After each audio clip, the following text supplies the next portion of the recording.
Buletin Didik 29 Disember bersama saya Fazilah Hani Harun. Assalamualaikum dan salam sejahtera. Kementerian Pendidikan KPM terus komited meninjau keadaan sekolah yang terjejas akibat banjir. Timbalan Menteri Pendidikan Datuk Dr. Mah Hang Sun turut melakukan tinjauan di dua sekolah jenis kebangsaan Cina sekitar Kelang semalam. Beliau melawat SJKC Pu Ying 2 di Batu Empat Kelang dan SJKC Li Min di Kampung Teluk Gong. Kedua-dua sekolah juga mengalami kerosakan perabot dan kelengkapan seperti meja dan kerusi serta buku-buku sekolah. KPM sebelum ini memaklumkan kerja-kerja baik pulih dan menyelenggara akan dilakukan segera bagi menggantikan fasiliti atau aset sekolah yang rosak selepas ditenggelami air. Ia termasuk meneliti semula jenis perabot yang dibekalkan kepada sekolah, terutamanya yang terletak di kawasan berisiko banjir. Selain mengkaji sebelum membuat ketetapan khusus supaya bilik utama di sesebuah sekolah itu ditempatkan di tingkat atas bangunan terbabit.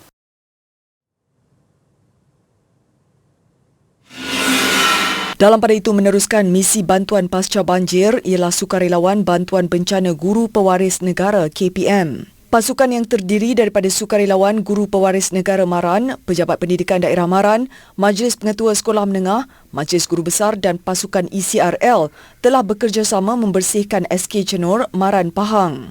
Hampir 60 sukarelawan berjaya dikumpulkan dan mereka membersihkan seluruh kawasan sekolah untuk memberi keselesaan kepada murid-murid semasa pembukaan sekolah nanti. Memasuki hari ke-8 gotong royong pasca banjir, pasukan ini juga turun padang di kawasan terjejas sekitar Selangor membersihkan kediaman warga pendidik, sekolah dan komuniti. Sementara itu, 500 sukarelawan Kementerian Belia dan Sukan KBS mengambil inisiatif membantu kerja pembersihan kediaman dan kawasan sekitar mangsa banjir yang terjejas teruk di Hulu Langat. Program gotong royong pasca banjir ini disertai sukarelawan pelajar Institusi Pengajian Tinggi IPT serta diselia Jabatan Belia dan Sukan Negara JBSN. Gotong royong ini turut mendapat kerjasama semua agensi di bawah KBS dan pertubuhan bukan kerajaan NGO sekitar Lembah Kelang. Mereka melaksanakan kerja pembersihan di kawasan Batu 16 dan Desa Nanding Hulu Langat yang terjejas teruk minggu lalu. Kerja pembersihan membabitkan kira-kira 30 buah rumah di kawasan sekitar. Jentera berat seperti 10 jangkaut dan 20 lori turut digunakan bagi memudahkan kerja pengalihan sampah. Sementara itu, jumlah mangsa banjir terus merekodkan penurunan di 4 negeri manakala di Melaka masih kekal. Sehingga jam 6 petang tadi, 8,704 individu masih ditempatkan di 64 pusat pemindahan sementara PPS. Berdasarkan aplikasi Info Bencana JKM, jumlah mangsa di Selangor menurun kepada 2,285 orang di 13 PPS setakat petang tadi. Jumlah itu melibatkan 51 bayi dan 118 warga emas serta 11 orang kurang upaya OKU. Jabatan Bomba dan Penyelamat Selangor memaklumkan sehingga hari ini 94 operasi pembersihan, 24 proses sanitasi dan 360 pemantauan dilakukan. Manakala di Pahang, jumlah mangsa berkurangan dengan 6,322 orang masih di 47 PPS melibatkan daerah Bentong, Temerloh, Bera, Maran, Kuantan dan Pekan. Dewan SMK Seri Semantan di Temerloh menempatkan jumlah mangsa yang tertinggi iaitu seramai 1,007 orang. Sementara itu di Kelantan, 42 orang daripada 8 keluarga ditempatkan di PPS SK Tok Deh, Pasir Mas. Melaka pula 26 orang daripada 8 keluarga ditempatkan di PPS SK Penghulu Benteng, Jasin. Bagi Negeri Sembilan, 29 orang daripada 2 keluarga berada di 2 PPS di Jelebu.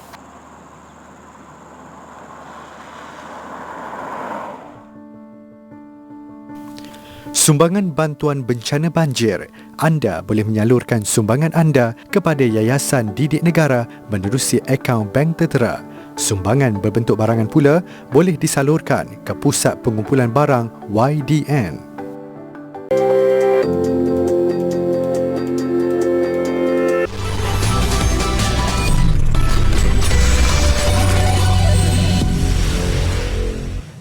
Ujian penilaian kelas KAFA UPKK 2021 yang menggunakan modul penilaian kelas KAFA MP KAFA mencatatkan peratusan lulus keseluruhan sebanyak 95.37%.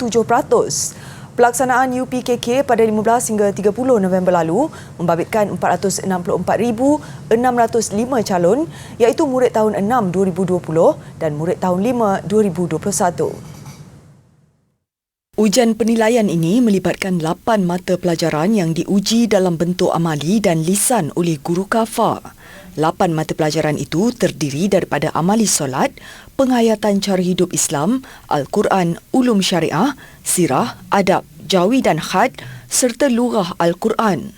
Menurut Timbalan Ketua Pengarah Dasar Jabatan Kemajuan Islam Malaysia JAKIM, Hakimah Muhammad Yusof, amali solat mencapai pencapaian tertinggi iaitu 97.4%. Diikuti penghayatan cara hidup Islam 96.06% dan Al-Quran mencapai 96.89% lulus. Ia sekaligus mencapai objektif penilaian yang telah ditetapkan dengan kejayaan pelajar dalam menguasai ibadat solat, tilawah Al-Quran dan mengamalkan cara hidup Islam dalam kehidupan seharian. Peperiksaan untuk subjek bertulis UPKK bagi calon 2020 dan 2021 digantikan dengan pelaksanaan berbentuk penilaian sepenuhnya kerana pandemik COVID-19 yang melanda dunia. Bagi menanam minat anak-anak terhadap bidang robotik, Tech Up dengan kerjasama Persatuan Ibu Bapa dan Guru PIBG SK Cyberjaya menganjurkan pertandingan mencari harta karun menggunakan simulasi robotik. Pertandingan yang berasaskan programming itu melatih pemikiran aras tinggi selain membentuk kreativiti pelajar. Berlangsung selama 4 hari, pertandingan dibuka kepada 2 kategori iaitu 7 hingga 9 tahun dan 10 hingga 12 tahun. Seperti mana pencarian harta karun secara tradisional, pertandingan ini memerlukan pemain mengarahkan robot untuk mencari petunjuk yang membimbing kepada petunjuk lain dan akhirnya membawa pemain kepada penemuan harta karun. Dan ini juga dia ada melibatkan kawalan robot secara virtual. Dia ada robot ada cabaran tersendiri. Jadi anak-anak ni perlu kawal robot tu melalui jalan yang telah disediakan untuk sampai ke tujuan treasure hunt tersebutlah. Jadi aktiviti ni juga boleh mengembangkan kreativiti anak-anak secara amnya lah. Jadi anak-anak juga dapat belajar basic programming dari bangku sekolah lagi lah. Dalam pertandingan ini, peserta diberikan panduan untuk mengkod robot menggunakan konsep kawalan jauh dan melaksanakan misi mencari harta karun sekitar Kuala Lumpur. Mereka turut diberi info mengenai bangunan bersejarah di ibu negara di dalam perisian Go Tech Up, antaranya Menara Kuala Lumpur, KLCC, Masjid Negara dan Tugu Negara. Aktiviti seumpama ini diharap dapat memupuk minat generasi baru untuk mengenali bangunan bersejarah di Malaysia di samping dapat mempelajari ilmu robotik yang dibawakan terus dari rumah. Anak-anak zaman sekarang ni banyak habiskan waktu dengan bermain game dengan gadget. Jadi kita slate program macam ni supaya mereka boleh tahu di sebalik gadget tu perlukan satu programming ataupun orang cakap kreatif yang agak tinggi. Jadi inilah peluang yang ada, mereka boleh kita boleh pupuk, kita boleh libatkan mereka. Pertandingan ini membuka ruang kepada anak-anak untuk mempelajari asas programming yang kini antara peluang kerjaya yang semakin diperlukan. Pertandingan yang boleh disertai dari rumah ini juga antara aktiviti bermanfaat untuk pelajar semasa cuti sekolah ketika ini. Ia secara tidak langsung dapat melatih pengendalian dan komunikasi antara manusia dan robot dengan lebih cekap seiring perkembangan teknologi masa kini. Harapan kami ni supaya anak-anak ni, lebih ramai lagi anak-anak yang dapat didedahkan dengan pengetahuan tambahan seperti inilah, supaya mereka boleh bersedia dengan cabaran masa depan. Sebab kalau kita tengok masa depan kita ni, teknologi ni berjalan dengan sangat rancak dan cepatlah. Jadi kita supaya mereka ada pengetahuan ni dan mereka bersedia.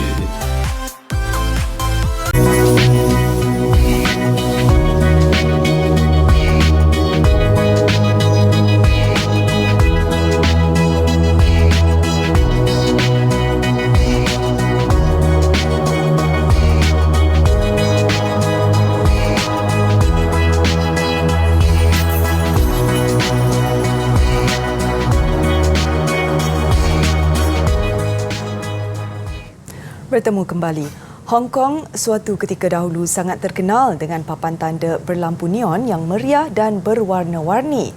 Tradisi ini bagaimanapun semakin pudar, antaranya disebabkan alternatif yang lebih menjimatkan dan undang-undang pemasangan lebih ketat. Namun kini terdapat generasi baru artis neon yang bangkit, cuba memberi nafas baru kepada tarikan itu. Tidak ramai yang tahu kebanyakan generasi lama enggan berkongsi ilmu seni neon kepada golongan muda kerana hanya mahu menurunkannya kepada waris sendiri. Namun tidak semua waris mahu mempelajari kepakaran itu. Sebagai artis neon, Karen Chan mengakui itulah punca dia tidak dapat berguru dengan baik di negara sendiri. Namun ia tidak melunturkan semangatnya, sebaliknya berasa tercabar dan mahu terus mencuba. I have personally been learning different kind of crafts, like ceramics or even birdcage making, and many other crafts. I couldn't find one that could be as complicated as neon bending or making. So this is what draws me into it. And also the other thing is, it's so hard to learn. It's so rare to find someone to teach as well. Justru Chan terpaksa mencari ilmu di internet dan mengembara ke New York dan Amsterdam.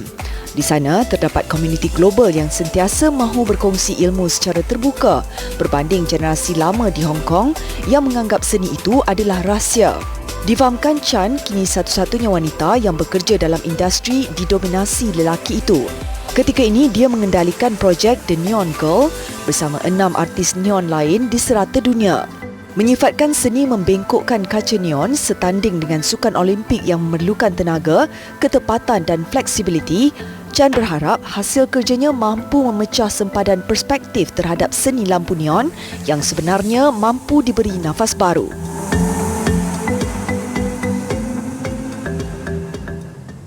Aktris dan model terkenal Korea Selatan Shin Min-ah menyumbang 100 juta won atau lebih RM352,000 kepada kanak-kanak yang memerlukan. Menurut laporan media tempatan, sumbangan itu disalurkan untuk membantu keperluan sumber rawatan bagi kanak-kanak yang terkesan dengan COVID-19. Sumbangan termasuk membiayai sesi terapi dan bekalan rawatan. Sepanjang bergelar pelakon, Min-ah memang dikenali dengan sifatnya yang suka menderma. Tahun ini disebabkan pandemik COVID-19 berpanjangan, dia memutuskan untuk membantu kanak-kanak yang tidak mendapat keperluan kesihatan sepatutnya. Populariti Min-ah semakin melonjak tahun ini berikutan drama lakonannya Hometown Cha-Cha-Cha yang menjadi kesukaan ramai. Malah ia disebut sebagai K-drama Netflix paling laris tahun ini selepas Squid Game.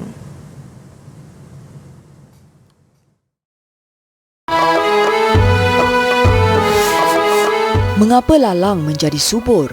Kerana dah lama orang tak lalu. Mengapa orang menjadi takbur? Kerana dadanya kurang berilmu. Gagak lalu, punggur rebah. Maksudnya, orang besar yang berlaku kurang adil kepada orang kecil kerana mahu memperlihatkan kekuasaannya.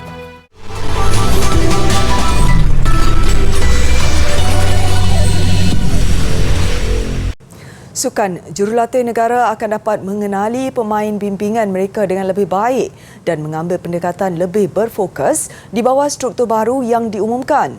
Itu rumusan Reksi Manaki yang akan menyelia keseluruhan Jabatan Bergu selaku pengarah kejurulatihan bergu Persatuan Badminton Malaysia BAM.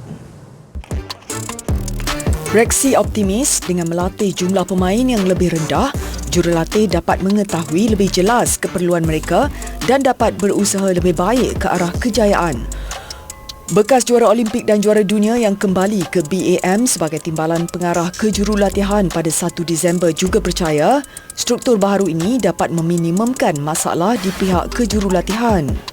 Seterusnya, setiap laporan yang bakal dikemukakan kepadanya adalah lengkap dan akan dipanjangkan kepada jawatankuasa kejurulatihan dan latihan untuk diperhalusi.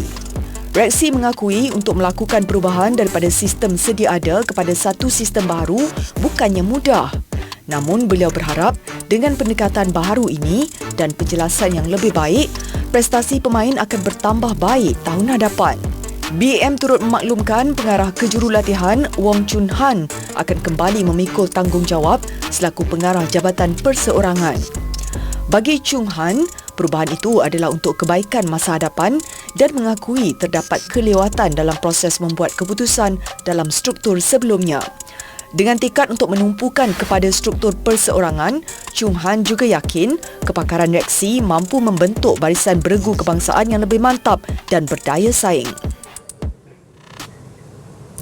Peluang buat skuad bola sepak bawah 23 tahun kebangsaan menebus kekalahan pasukan senior di tangan Indonesia apabila diundi sekumpulan pada kejuaraan AFF bawah 23 yang berlangsung di Kemboja Februari depan.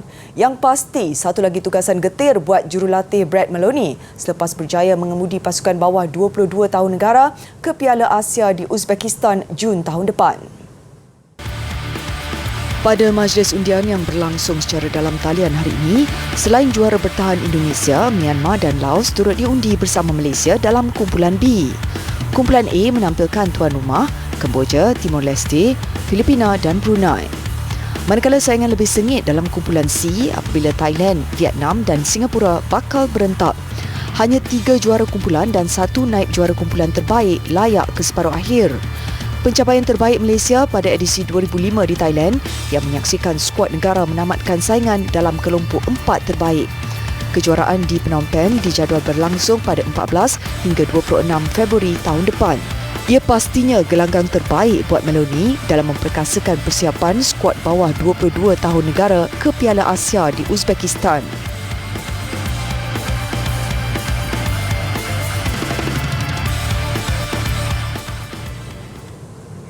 Bola sepak Piala AFF, perlawanan akhir pertama berlangsung malam ini menemukan Thailand dan Indonesia.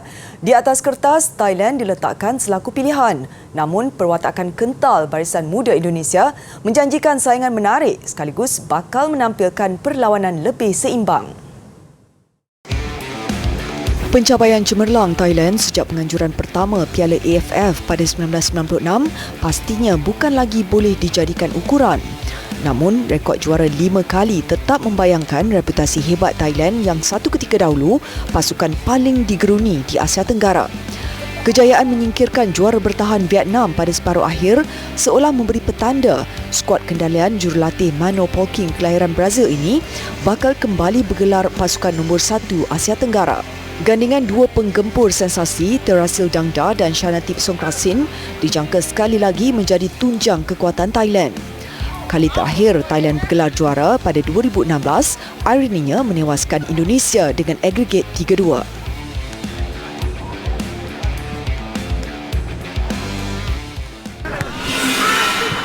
Sementara itu, Indonesia turut menjalani sesi latihan terakhir menjelang perlawanan akhir pertama malam ini. Bukan rahsia lagi, Indonesia memburu kejuaraan sulung untuk menamatkan penantian 25 tahun. Sejak kejohanan bermula pada 1996, 5 kali skuad Garuda berjaya layak ke perlawanan akhir, namun terpaksa berpuas hati dengan gelaran naik juara. Dengan muka baru dan perwatakan lebih matang yang digilap jurulatih Korea Selatan Shin Tae-yong, ramai juga pemerhati yang menjangkakan Indonesia mampu mencipta kejutan.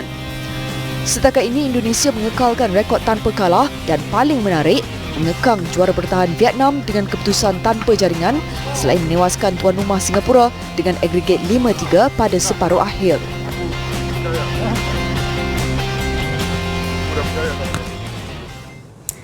Kita ke perkembangan bola sepak Liga Perdana Inggeris. 4 perlawanan berlangsung menyaksikan Crystal Palace dan West Ham United menang selesa ke atas pencabar masing-masing. Manakala Southampton terpaksa berkongsi mata di gelanggang sendiri menentang Tottenham Hotspur. Namun paling mencuri tumpuan kekalahan pasukan di tangga kedua Liverpool kepada Leicester City.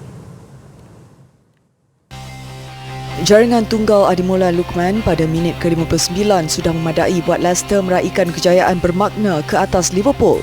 Nyata hari yang serba tidak menjadi buat Liverpool apabila ayam tambatannya Mohamed Salah gagal menyempurnakan penalti.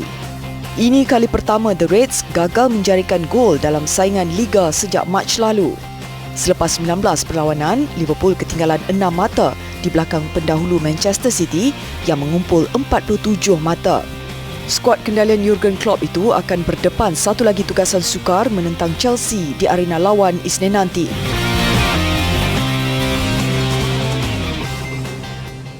Paparan perhiasan di sekitar Moskow, Rusia sempena tahun baru mengakhiri buletin Didik malam ini. Saya Fazlan Harun, salam hormat dan Assalamualaikum.